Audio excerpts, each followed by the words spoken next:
이번 영상에서는 포스코 홀딩스에 대해서 말씀드릴 예정인데, 포스코 홀딩스 가지고 계신 분들 혹은 신규 매수 고려 중이신 분들께서는 꼭 집중해서 봐주시고, 그렇지 않은 분들께서도 영상 중간중간 매력적인 종목들도 소개시켜드릴 예정이니까 끝까지 집중하셔서 최대한 도움받아갔으면 합니다. 또한 시청자분들의 구독과 좋아요는 아주 큰 힘이 됩니다. 포스코 홀딩스가 계속해서 고점 횡보를 이어가고 있는데, 고점 횡보를 이어가고 있죠. 한간에서는 이런 말도 들려요. 포스코 관련 재료들은 이미 선반영이 됐다. 선반영. 주가에 선반영이 됐다.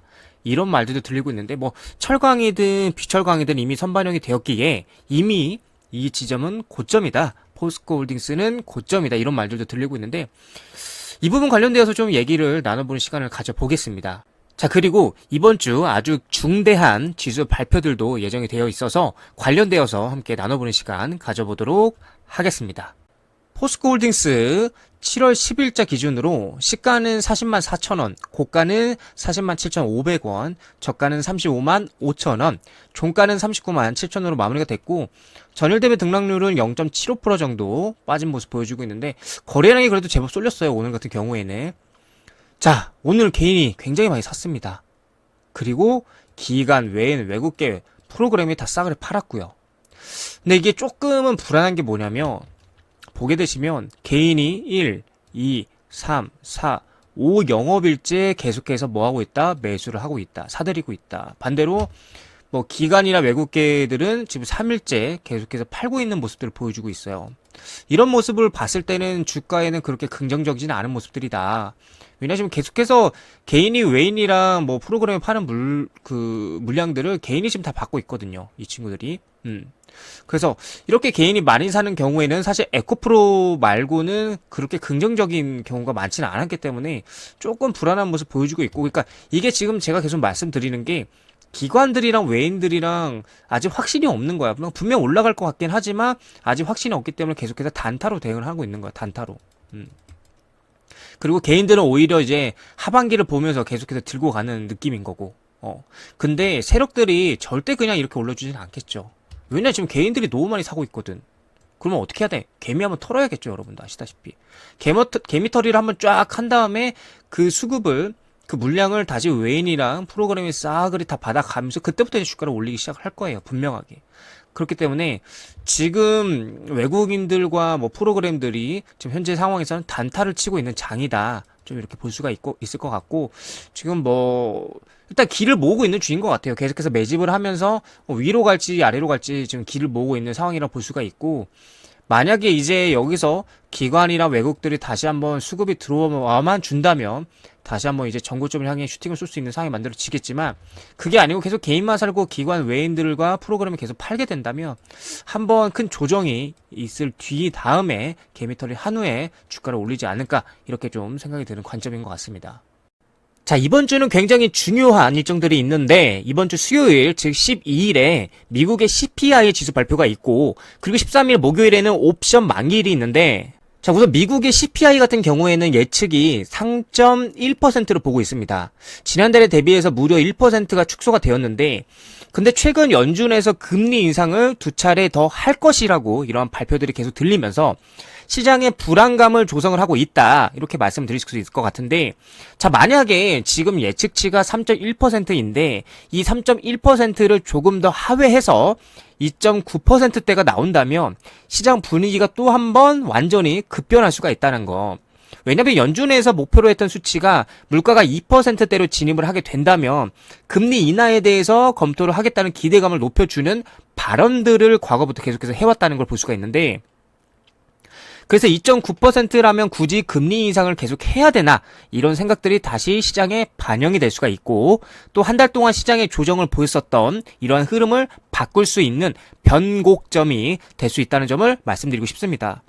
그래서 이번 주 수요일 CPI 지수 발표는 정말 중요하다라고 볼 수가 있을 것 같은데, 자, 그리고 2%대로 조금은 기대를 해볼 수 있는 것이 지난 3개월 동안 예측값하고 실제값을 비교해 보았을 때, 3개월 동안 실제값이 예측값보다 하회하는 모습들을 보았을 때 평균적으로 본다면 충분히 기대를 해볼 만하다는 수치로 보여지긴 합니다만, 물론 올해 하반기에는 금리가 조금은 더 상승할 가능성이 있다는 것이 지금 시장의 분위기라고 볼 수 있을 것 같습니다. 여러분들도 아시다시피 모든 파동과 추세라는 것이 한번 방향성을 잡히면 위아래 변동성을 보여주면서 다시 그 방향을 유지하는 특성이 있기 때문에 저는 이번에 단발적으로 2%에 진입을 한다 해도 충분히 유의미한 수치라고 생각이 됩니다. 자, 그래서 이번 주 수요일 저녁 9시 반이니까 여러분들이 꼭 참고하시기를 바라겠습니다.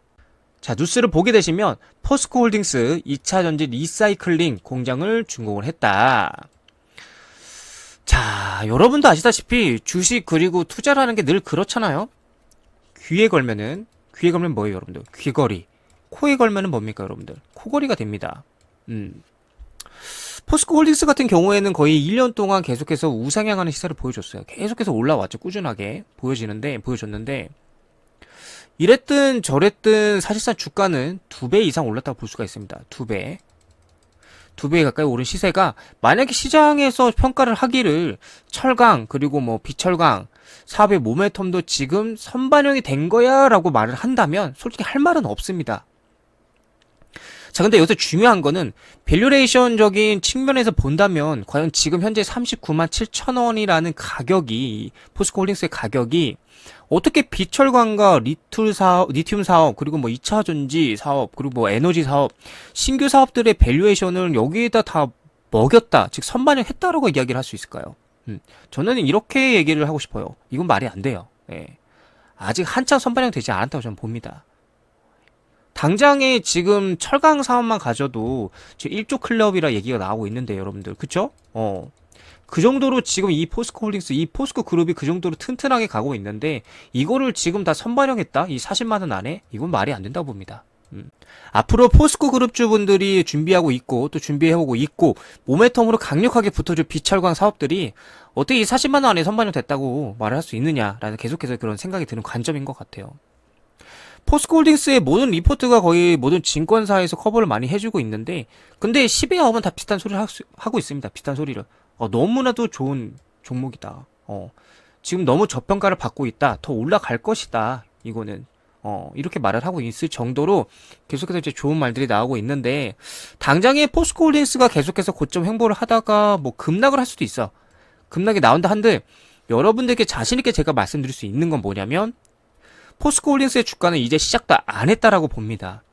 결국에는 이 전기차의 대장 테슬라가 성장을 하게 된다면 테슬라가 성장을 하게 된다면 에코프로 같이 따라갈 수밖에 없어요. 뭐 에코프로 그리고 포스코홀딩스도 같이 따라갈 수밖에 없는 거예요. 근데 여러분들도 가슴속으로 다 알잖아요. 테슬라도 이제 시작이고 머지않아 이 시장을 독점하고 대부분의 전기차를 타고 다니는 시대가 올 것이라는 거를 여러분들 너무나도 잘 알고 있을 거예요. 그럼 이 전기차의 수요와 공급은 더욱더 두터워지고 규모 자체가 어마어마해질 거라는 거야. 이 시장 파이가 엄청 커진다는 거죠. 그러니까 시장 파이가 이제 천문학적일 것이다. 계속해서 제가 여러분들에게 말씀드리고 있는데 이게 틀린 말이 아니에요. 여러분들 절대적으로.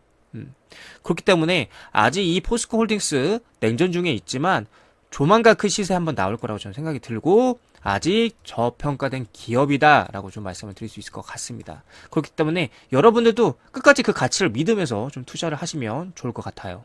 포스코홀딩스 차트를 보게 되시면 계속해서 여기 박스 안에서 놀고 있는 거예요. 네, 여기 40만원 윗부분에서 여기 아래 박스에서 계속해서 지금 길을 모으고 있다고 볼 수가 있어요. 자, 하방으로 내려갈지 상방으로 여기를 돌파할지 길을 모으고 있다 이렇게 볼 수가 있고 어떻게 보면 또 수렴 구간이라고도 볼 수가 있죠.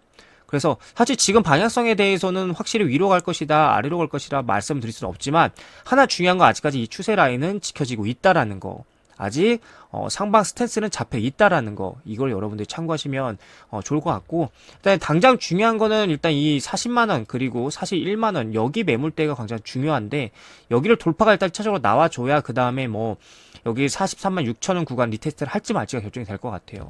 지금 계속 41만원 구간만 오면은 윗골이 달리고 계속해서 이렇게 떨어지는 모습 보여주고 있는데 가장 중요한 첫 번째 라인은 이 40만원에서 이 41만원 라인을 얼마나 강력한 수급으로 돌파가 되느냐, 이게 가장 중요한 팩트가 아닐까 싶고, 만약에 계속해서 이렇게 도전했지만 계속해서 못 돌파하게 된다면 항상 말씀드리지만 실망 매물이 나올 가능성이 크다. 실망 매물이 나오게 되면은 패닉셀까지 이어질 가능성이 크다. 그렇기 때문에 여러분이 잘 비중 관리도 잘 하시면서 그렇게 대응하시면 좋을 것 같고, 사실 제가 계속 말씀드리지만 당장의 고점으로 보이긴 하지만 미래적으로 봤을 때 여기는 저점이라고 저는 생각을 들어요. 예. 이 포스코 홀딩스 자체만의 가치만 본다면. 그렇기 때문에 여러분들에게 좀 이 가치를 믿으면서 좀 투자를 하셨으면 좋겠고, 제가 계속 말씀드리지만 이 포스코 홀딩스처럼 저평가된 기업들이 너무 또 많아요. 포스코 홀딩스보다 오히려 시총도 낮고 더 가벼운 종목이. 자, 예를 들어서 이 포스코 홀딩스가 한 2% 정도 올라가요. 그러면 이 포스코 홀딩스보다 가벼운 종목은 최소 8에서 10% 정도의 상승이 나온다는 거지. 그런 종목들을 제가 여러분들에게 지금 소개시켜 드리려고 합니다.